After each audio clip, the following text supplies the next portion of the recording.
All right, Kevin's up. What's up, Kevin? He says, hey guys, hope everyone is doing good. I have a lawn landscape lead gen site that is branded and is getting calls that I would like to sell to a local business. The problem is, how does the company answer the phone when the customer is expecting my branded business to be answering the call? Also, what happens when a different company truck shows up? Okay, that's a great question, Kevin. You do have local kingpin that should be covered in there. To be honest, I can't remember. I'm almost 100% certain I covered that in there just because that is a common question that comes up a lot. The way that I've always solved that is once I have a site ranking, which is always just like a pseudo brand. And by the way, it's getting more and more difficult, guys, to do that, just so you know. It's getting more difficult to create a fake brand. And because Google is putting so much emphasis on branding and entity validation now, it's getting more difficult to do that. So I don't know how much longer we'll be able to get away with that, but I know that in some cities or in some industries specifically, they're actually making you jump through hoops now to get a Google My Business listing verified. And so it's going to make it more and more difficult for us to set up these lead gen sites, which is part of the reason why I've started getting back into doing more client work again. And we started building a local agency, because it's getting to the point where it's going to be too much of a headache to try to create lead gen sites to where, and now because of, you know, some of the tools and processes that we have in place, like RYS Reloaded and the press release services and the syndication networks and SERP spaces, our order fulfillment service like center, like we have the ability to drive, and you guys do too. You guys have access to all this stuff too. We have the ability to actually provide results for clients instead of producing our own assets, which I've recommended that for years. But as it becomes more difficult, you've got to evolve with the times, right? So, anyways, let me get back to your question, Kevin. Before you get there, let me just continue on what you started. They're getting so anal that I verified, what's today, Wednesday? It was either yesterday or the day before.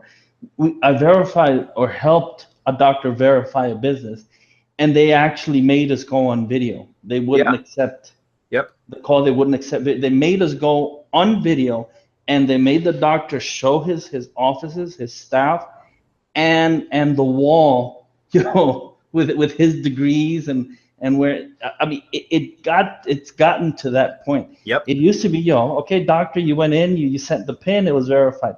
They made us go on video. That's insane.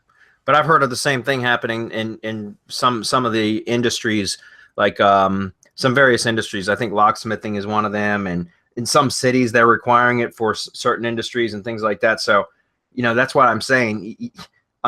Although I've wanted to, for years, I've been trying to get out of the client business and just build my own lead gen properties.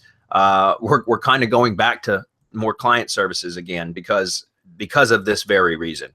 And plus we've got methods in the like with SerpSpace, which you guys have access to. So much of the fulfillment can be handled now right from that dashboard that it's really silly not to be able to provide services, right?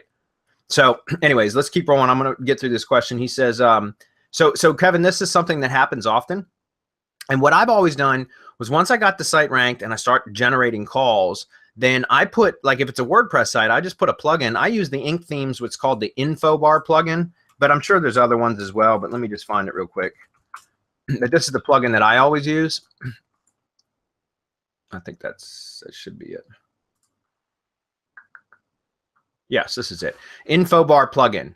I use this because it's really simple, and what it does is it puts a nice like red banner type thing at the very top of the site that has like a scrolling text, and I always just put whatever the pseudo brand name in is now partnered with, and then I put the company name that's actually servicing the leads, and that's all I do. And what I might do is if I have like a logo on the site, I will change the logo image out with the service provider, whoever's buying the leads from me. I'll put their logo on there. I keep control of the domain and the phone number, the email form, all of that stuff, so I can track everything, right? I'm not going to rebrand it. Let me rephrase. I'm not going to go update citations and all of that. I'm going to keep my phone number, my URL. I'm going to keep the web forms at least where they get, if it's a contact form that gets submitted, it gets sent to me as well as to the contractor. And then like I said, if there's a big, if you're using a logo image, probably are, right? Then I will swap out the logo image with the client's logo image, or the, the service provider's image, and I'll put the notification bar on there. And that's all I do. That's it, period. And then now remember, I don't have any calls going directly from my lead gen sites to the contractors. None of them do. All of my lead gen sites go through a call center. Okay, I use answerconnect.com. Answer Connect has been my call center service since 2011, or actually probably 2012. So 5 years now I've been using Answer Connect, and it's a great, great service. And so whenever I have submitted the script to Answer Connect for the call screening script that they read, and they ask questions of the caller, and which is a great service, by the way, guys, because as a local business, you're going to get, and any of you guys doing local services, you already know this, or if you have your own website ranked for, like, marketing services or whatever in your local area, you already know you get hammered with spam calls all day long, solicitation calls.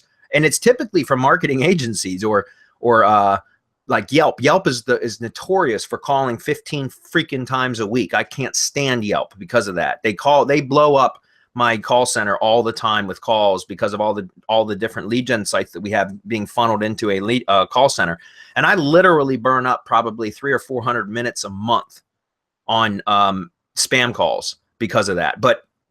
And so what I'm getting at is, by having everything go through a call center, the call center screen all the leads so that it's only true leads that get delivered to the contractor, which is good, because if you've got the calls going directly to the contractor, first of all, they're probably going to get pissed off eventually that they keep getting spam calls, which is just the nature of the game. Once you get ranked in Google, you start receiving calls, not just from customers, but also from marketing and advertising agencies trying to sell you more stuff, right?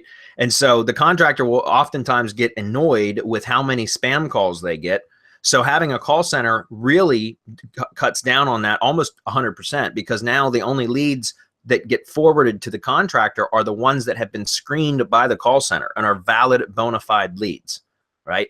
And then the call center will send an email and a text, or however you got notifications set up. But the way that I have it set up is it sends an email to the contractor plus me, and it sends a text to the contractor, so that and with all the lead data in the text as well, so the contractor can see the information, the contact information, their name, phone number, address, the service that they're interested, brief description of the job, all that kind of stuff, and they can call back. And so typically what I do in that case is the call center will originally, while I'm getting the site ranked, it will have like, "Hello, Joe's Plumbing, how may I help you?" Right? But then as soon as I get a new service provider, I will either I will have the script updated to the contractor's name, or I will just have it go generic and say, like, "Plumbing service, how may I help you?" Does that make sense? So you take the brand name out of it. And then that way, whenever a client, if a customer calls and they get, again, you can either have the service provider's name inserted in the script, or you can just make it very generic, like plumbing services, or in your case, landscape services, or something like that. Landscaping, how may I help you? Something like that, right? And then when the service provider shows up at the customer's house, their branding should have been on the website already. And if anybody ever asks questions, I always tell my contractors, don't lie to the customer. You just tell the customer, yes, that's a marketing website that was set up by a third party. So, I service all the leads through that website. This is my company. It's under their insurance. It's under their license, all that kind of stuff, if that makes sense. Okay. Good question. Okay.